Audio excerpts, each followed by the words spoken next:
রাজ্যের আবগারি নীতি ঘিরে নতুন করে উঠছে দুর্নীতির অভিযোগ। গোপন রিপোর্টের ভিত্তিতে 2017 সালের পর মদ বিতরণ ব্যবস্থায় বড় পরিবর্তনের দাবি সামনে এসেছে। অভিযোগ, এই পরিবর্তনের ফলে কোটি কোটি টাকার আর্থিক লেনদেনের একটি নেটওয়ার্ক তৈরি হয়। বিতর্কের কেন্দ্রে উঠে এসেছে তৃণমূলের সর্বভারতীয় সাধারণ সম্পাদক অভিষেক বন্দ্যোপাধ্যায়ের নাম। দিল্লির পর কি তৃণমূল জমানার আবগারি দুর্নীতি নিয়ে উঠবে ঝড়? জল্পনা তুঙ্গে। রাজ্যে পালাবদলের পর যেমন বহু তৃণমূল নেতা জনপ্রতিনিধি গ্রেপ্তার হয়েছেন, তেমনি সেই সময়ের বহু দুর্নীতিও নতুন করে জনসমক্ষে এসেছে। এই আবহেই মুখ্যমন্ত্রী ও মুখ্য সচিবের কাছে একটি বিস্ফোরক রিপোর্ট জমা দিয়েছে আবগারি দপ্তর। রিপোর্টটি প্রকাশ্যে আসার পর দিল্লির মতো পশ্চিমবঙ্গেও এক ভিন্ন ও অভিনব আবগারি দুর্নীতি হয়েছে বলে মনে করা হচ্ছে। বিতর্কের কেন্দ্রে চলে এসেছে তৃণমূলের সর্বভারতীয় সাধারণ সম্পাদক অভিষেক বন্দ্যোপাধ্যায়ের নাম।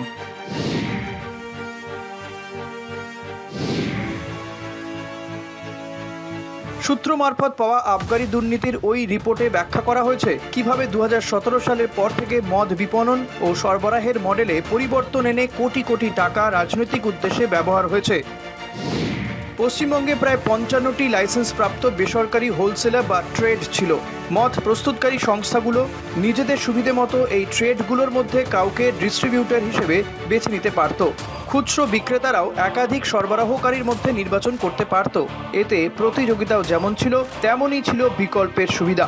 যদি কোনো ট্রেডার বেশি চার্জ করত বা খারাপ পরিষেবা দিত, কোম্পানি অন্য ট্রেডারের কাছে চলে যেতে পারত। এই পুরো প্রক্রিয়াটি চলত 1909 সালের বেঙ্গল আবগারি আইন মেনে। অর্থাৎ আগের ব্যবস্থা অনুযায়ী ডিস্ট্রিবিউশন ছিল মদ প্রস্তুতকারক সংস্থা, 55টি ডিস্ট্রিবিউটর বা হোলসেলার, মদের দোকান বা খুচরো বিক্রেতা। 2016 সালে বিপুল সংখ্যাগরিষ্ঠতা নিয়ে দ্বিতীয়বার রাজ্যে ক্ষমতায় আসে তৃণমূল। এরপর 2017 সালে মদ ডিস্ট্রিবিউশন ও বিক্রির পুরো ব্যবস্থাটাই আমূল বদলে ফেলা হয়। 2017 সালে West Bengal state beverage corporation limited নামে একটি নতুন সংস্থা গঠন করা হয়। এরপর পুরো ডিস্ট্রিবিউশনের কেন্দ্রে চলে আসে WBSBCL। আগের 55টি স্বাধীন ট্রেডারের ভূমিকা অনেকটাই কমে যায় বা কার্যত সরিয়ে দেওয়া হয়। মদ প্রস্তুতকারক সংস্থাগুলিকে বাধ্যতামূলকভাবে WBSBCL এর নির্দিষ্ট ডিস্ট্রিবিউটরদের সঙ্গেই কাজ করতে হতো। ওই ডিস্ট্রিবিউটররা গুদাম ভাড়া, পরিবহন খরচ ইত্যাদির নামে অতিরিক্ত অর্থ আদায় করত বলে অভিযোগ।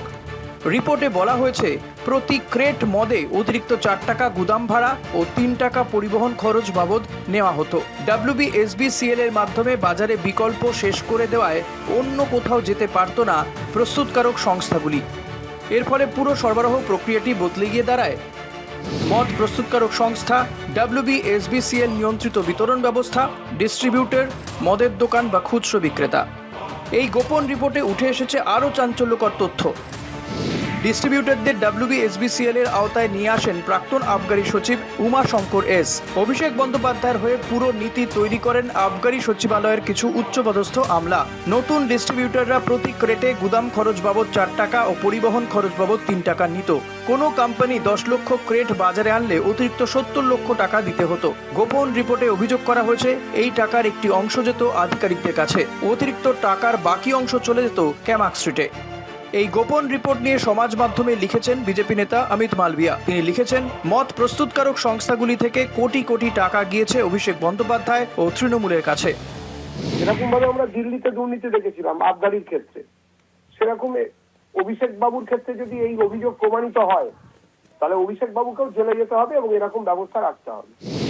অমিত মালভিয়া এর আগেও অনেক টুইট করেছেন, অনেক কিছু ছেড়েছেন। এখন ওনারা সরকারে আছেন, ওনারা এখন সরকারি কাগজও বাজারে ছেড়ে দিচ্ছেন। যদি কোনো রিপোর্ট থেকে থাকে আমি জানি না। দিল্লি আবগারি দুর্নীতিকাণ্ড তোলপাড় ফেলে দিয়েছিল গোটা দেশ জুড়ে। জেলে গিয়েছিলেন অরবিন্দ কেজরিওয়াল, মনীষ সিসোদিয়ারা। এবার আবগারি দপ্তরের এই গোপন রিপোর্ট নিয়ে বিতর্কের ঝড় রাজ্য জুড়ে। ইতিমধ্যেই যা মুখ্যমন্ত্রী শুভেন্দু অধিকারীর কাছে পৌঁছেছে বলে খবর সূত্রের। নির্বাচনে ভরাডুবি ও সই জাল বিতর্কে জর্জরিত অভিষেক বন্দ্যোপাধ্যায় কি এর ফলে আরও বিপাকে পড়বেন? জল্পনা তুঙ্গে।